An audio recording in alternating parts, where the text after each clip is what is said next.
In this video, we are going to talk about NumPy library in Python, and this is actually a crash course which gives you the basic facts about NumPy library.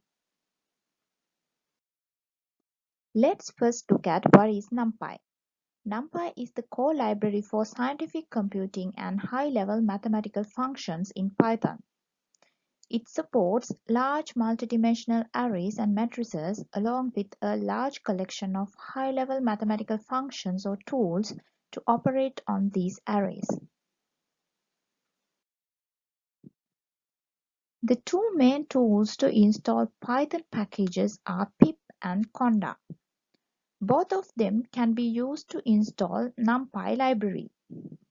You can directly type in the command window or the terminal and type pip install NumPy or conda install NumPy depending on what package manager you use.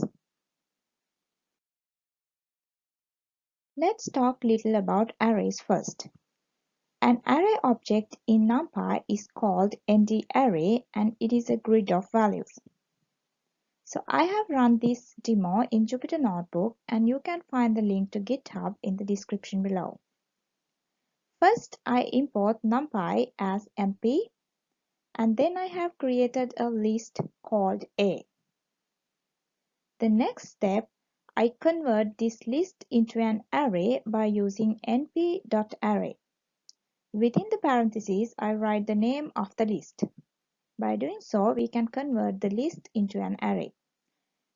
But without defining a list separately, you can directly specify the list within the parentheses as an argument.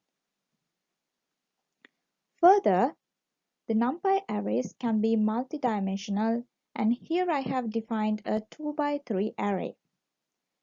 Here, remember to have square brackets for each row of the array. Let's see how we can generate arrays using different functions. We can use arrange function to create arrays. If we use arrange function with two arguments, you can generate an array starting from the first element with the step size 1. Last element in the argument is not included in the array. Here you can see that I have generated an array from 0 to 9 without using 10. And if you want to define the step size, then you can feed it as a third argument. Then it will generate an array with the given step size. Here I have defined an array with the step size 2 from 0 to 10.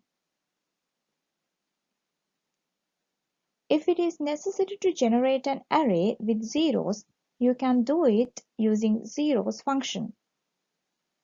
We specify the array dimension as a tuple. First number is rows and the second number is columns. So here I have defined an array with zeros with 5 rows and 4 columns. Same as the zeros function, there is a ones function to define an array with ones. Notice that there are decimal points in zeros and ones functions after ones and zeros. It indicates they are not integers but floating points. We can also create linearly spaced arrays using np.linspace function. The first two numbers are start and end points. The third argument is how many numbers we want in between the given space with evenly spaced. So here I have defined two arrays. The first one is from 0 to 10 and it includes 6 numbers from 0, 2, 4, 6, 8 and 10. So it includes both 0 and 10. And in the second array, I have started with 0 and end with 10 with 20 numbers linearly spaced.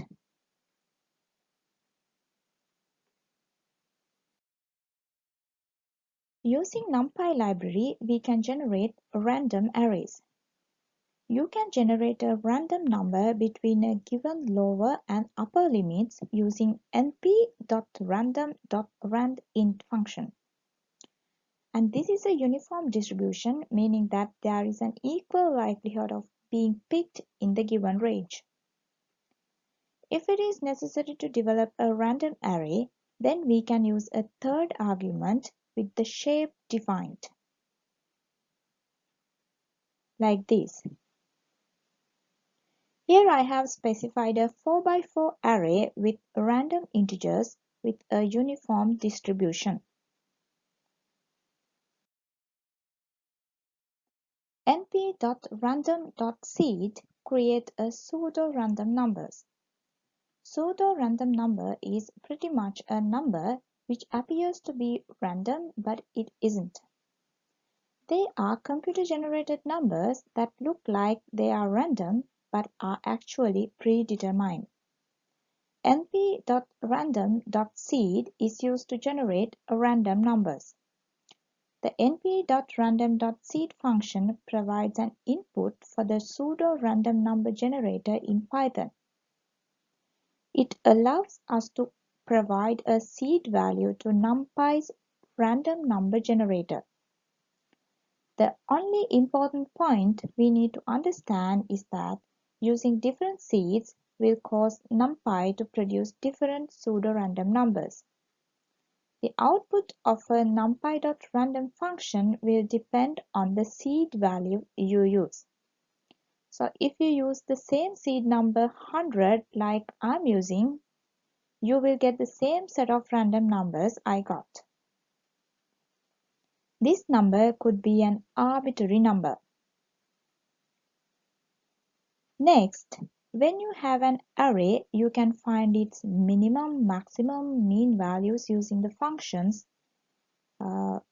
max, min, and main. Remember to have open and close parentheses. argmax and argmin functions are used to find the index location of maximum and minimum value. Remember that index location starts from 0. And use reshape function to change the dimension of the array. I have reshaped my 1D array into 2D. This is my 1D array and I have converted that into a 4x5 matrix using this reshape function. And by specifying the location of a number, that is row and column value in square brackets, will return a single element at that location. And if you want to use arrays, if you want to extract arrays, then use colon operator. So this will return every single row of column 3 and this will return every single column of row 4. Remember, the indexes start from 0. The shape operator can be used to find the dimension of an array.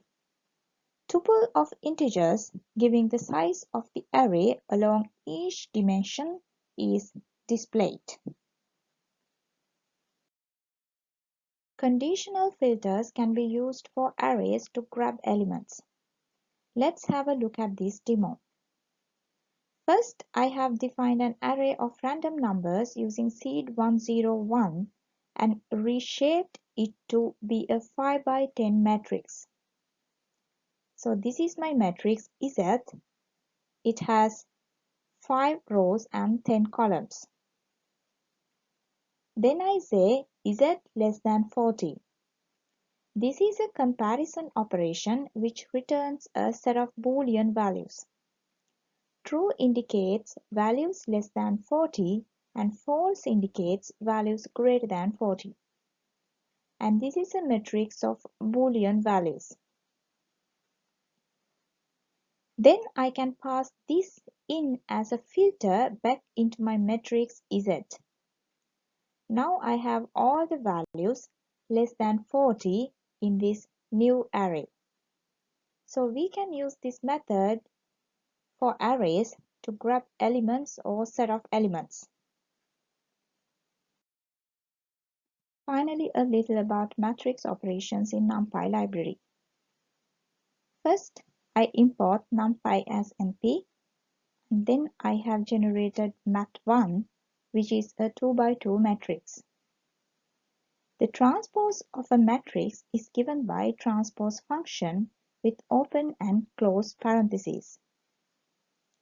So when I say mat1.transpose open and close parentheses, it will convert the transpose matrix. It will convert the mat1 to its transpose matrix. The dot product of two matrices can be obtained using at in between the matrix names.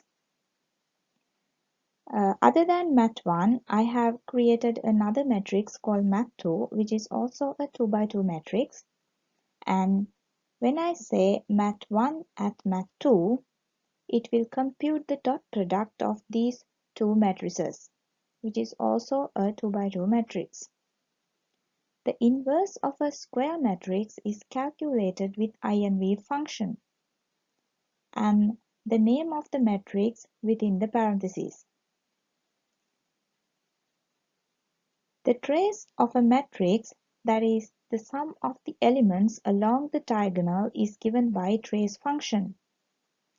So the trace of matrix 1 is the sum of 1 and 4, which is equal to 5. An identity matrix can be generated using I function with specifying the dimension within the parentheses. So when I say np.I within parentheses 3, it will generate a 3 by 3 identity matrix. Thank you, and subscribe to my channel if you have not done yet, and press the bell icon for new video notifications.